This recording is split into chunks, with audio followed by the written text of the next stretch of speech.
Hello and welcome to episode 1 of the How Good's Living podcast. We're so glad to have affiliate owner of CrossFit Cooper, Trent, join us today. Just have a little bit of a discussion about what Trent does, how he got to where he is today, and a little bit about deeper meaning behind what How Good's Living means to him. So to get us started, Trent, why don't you tell us a little bit about yourself, where you came from, and sort of how you ended up in the position you're in today. Thanks, Matt. Thanks for having me on today. I was born in Melbourne, grew up in Canberra. I've got a younger brother and an older brother, Ryan and Adam. Mum and dad are both very supportive of myself growing up in all sorts of sports and schooling. I moved to Brisbane in my early mid-20s where I was teaching. Before teaching, I did a few years of a cabinet making apprenticeship, got into teaching, and then also during that time I was doing some PT work as well. Did a bit of PT at Parliament House in Canberra, then at various gyms, then got into teaching and was teaching for about 10 years. While doing that, I was doing some PT on the side, which sort of led to where we are today. Yeah, in the space we're in today is CrossFit Cooper. I've been very fortunate to be in here for almost 4 years now. Obviously learnt 99% of my craft under you at CrossFit Cooper in the fitness industry. It's obviously a fantastic community you've created here. What do you think the thing that ties everyone together at CFC is, and how have you sort of created that, I guess? I think the community was because the business started so small as a hobby to start with, and then I guess my experience growing up with sport, and then 10 years of teaching, been involved in community within schools, sports. I sort of try to incorporate that into the gym. And then being from only having sort of 2 or 3 clients, building up to where we are now, we're just able to build that community and try to teach the rights and the wrongs, and then build the community from there. And then the people within that community push that forward and with their values and morals. Yeah, absolutely. So you say you started from sort of the 3 to 4 client base. What can you give to someone who's starting their sort of first business these days when they're worried about trying to find customers, in particular the PT industry? I know it can be hard to get your first few clients.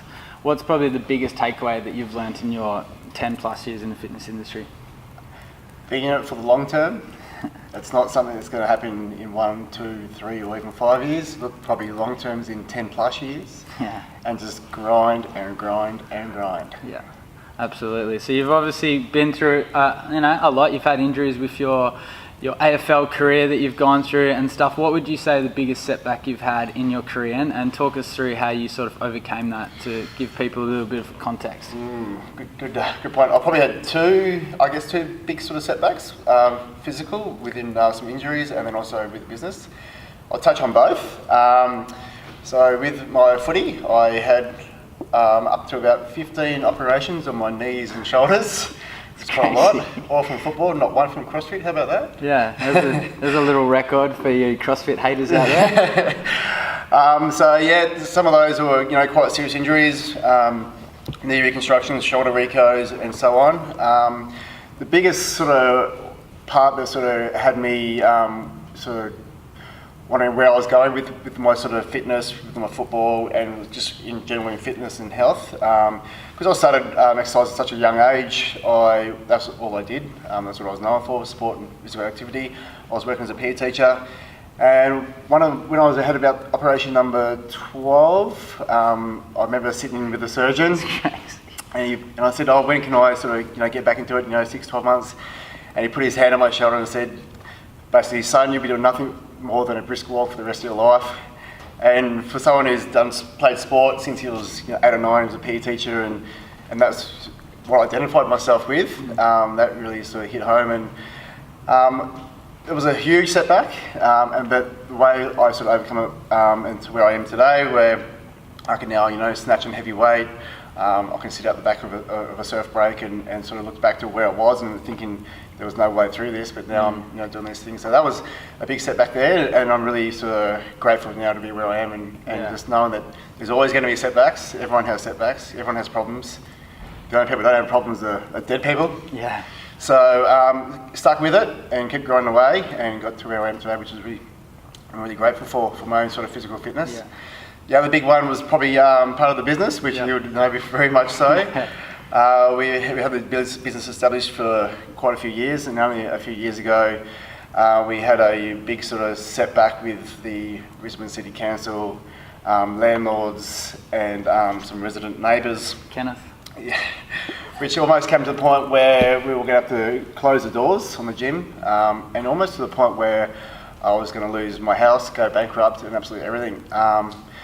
But we just kept fighting through it, even when we thought it was just impossible. Even when we actually then do get the clearance, then we have to go to court and spend huge amounts of money that we thought it was just impossible to get through. We stuck through it, and even when we thought there was just absolutely no opportunity to move forward, and it was going to be an end, we're here today and stuck through it. Just kept grinding and just had resilience, really. Yeah, I think resilience is probably an amazing word to sum up CrossFit Coorparoo and the community. We've obviously been through a lot with the change, and you can see the roller door behind us was once a roller door, is now a solid wall, and it's changed a lot.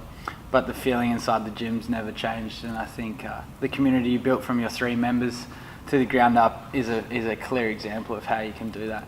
So I think there's definitely some really good examples there from your stories of, again, resilience and having that intrinsic motivation to keep going, especially when people tell you that it's essentially over, whether it be your business going bankrupt or your body stopping you from doing what you sort of identify yourself as. You've always found a way to push through, which brings me to my second last question, which we're called the How Good's Living podcast, and I'm all about sort of bringing people like yourself into it, who I see to be doing great things in the community and using their own motivation to create that. So what does the hashtag How Good's Living mean to you? I think you just got to really appreciate the small things in life. Yeah. Like I said, just being able to sort of sit at the back of a surf break, watch the sun rise or set, knowing some of the challenges you've been through, and appreciate those things like that. Appreciate relationships in your life, friends, employees, family. They're super important more than anything else. And just appreciate stuff, just basically. You can't take stuff with you when you leave. That's it, exactly. Fantastic. Well, that almost sums us up for our episode today. But I've taken a lot of things out of my time with Lulu, but my favourite thing I've taken out of Lululemon is a question they always ask at the end of conversations, and it is, if you really knew me, you'd know that and it's your job to finish that sentence. It can be as quirky, as serious, as deep as you like to go with it, but I'm going to hand you it over, and it's your turn to finish that sentence. If you knew me, you know I'm not a deep man, so it won't be any deep. I thought I'd try. I think, let's be honest, I'm pretty young at heart, I'm quite immature. I just try to make every situation a joke. Yeah. And I don't take life too serious unless I really have to. Yeah, perfect. Well, I think the situation that we had in here with the council and stuff, you've turned pretty mature to get through that, so it can go both ways. But thanks for joining us today, guys. Hopefully you've enjoyed our little chat with Trent Hull. If you are in the Brisbane community, feel free to come on down and see us at CrossFit Coorparoo for an opportunity to get your health and fitness right on track. But anything to add, Halsey, before we sign out? No, thank you. How good's living? How good's living. Hey guys, thanks so much for joining us today for episode 1 of the How Good's Living podcast. We hope you got a bunch of information out of Trent Hull, the affiliate owner of CrossFit Coorparoo. Is obviously a fantastic bloke and an inspiration to those in the fitness community. Obviously we went a little over our 5-minute cap today, but stay tuned because next week we've got another amazing episode for you. Until then, remember, how good's living. Thanks guys. We fucking did it in one take. We fucking did it! We did it in one take! Nice work.